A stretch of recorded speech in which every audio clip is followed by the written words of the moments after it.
அனைவருக்கும் வணக்கம். தஞ்சாவூரில் உள்ள பெரியார் மணியம்மை பல்கலைக்கழகத்தில் பெரியார் புறா கிராமப்புற வளர்ச்சி மையம், உன்னத் பாரத் அபியான் மற்றும் Tamil Nadu state institute of rural development இணைந்து 5 நாட்கள் கிராம பஞ்சாயத்து மேம்பாட்டு திட்டங்களை நிலைத்த வளர்ச்சி நோக்குகளுடன் ஒருங்கிணைத்து வலுப்படுத்துதல் என்ற தலைப்பில் ஆசிரியர்களுக்கு கற்பித்தல் திறன் மேம்பாட்டு பயிற்சி நடைபெற்றது. இந்த நிகழ்வில் கடலூர் மாவட்டம் அரங்கூர் கிராம ஊராட்சி கலந்து கொண்டது.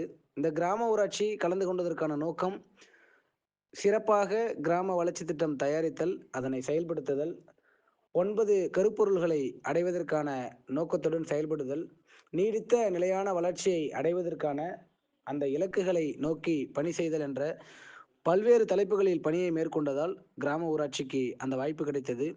இந்த நிகழ்வில் அரங்கூர் பாலர் பஞ்சாயத்து செயலாளர் செல்வி ஆர்த்தி அவர்கள் கலந்து கொண்டு பாலர் சபை, அரங்கூர் பாலர் பஞ்சாயத்து மற்றும் செயல்பாடுகள் குறித்து விவரமாக விவரித்தார். அடுத்த காணொளியில் அரங்கூர் கிராம ஊராட்சி வளர்ச்சி திட்டம் தயாரித்தது, 9 கருப்பொருளுக்கான பணிகள் மேற்கொண்டது, பாலர் சபை, பாலர் பஞ்சாயத்து பற்றிய காணொளிகள் தொடர்ச்சியாக வெளியிடப்படும்.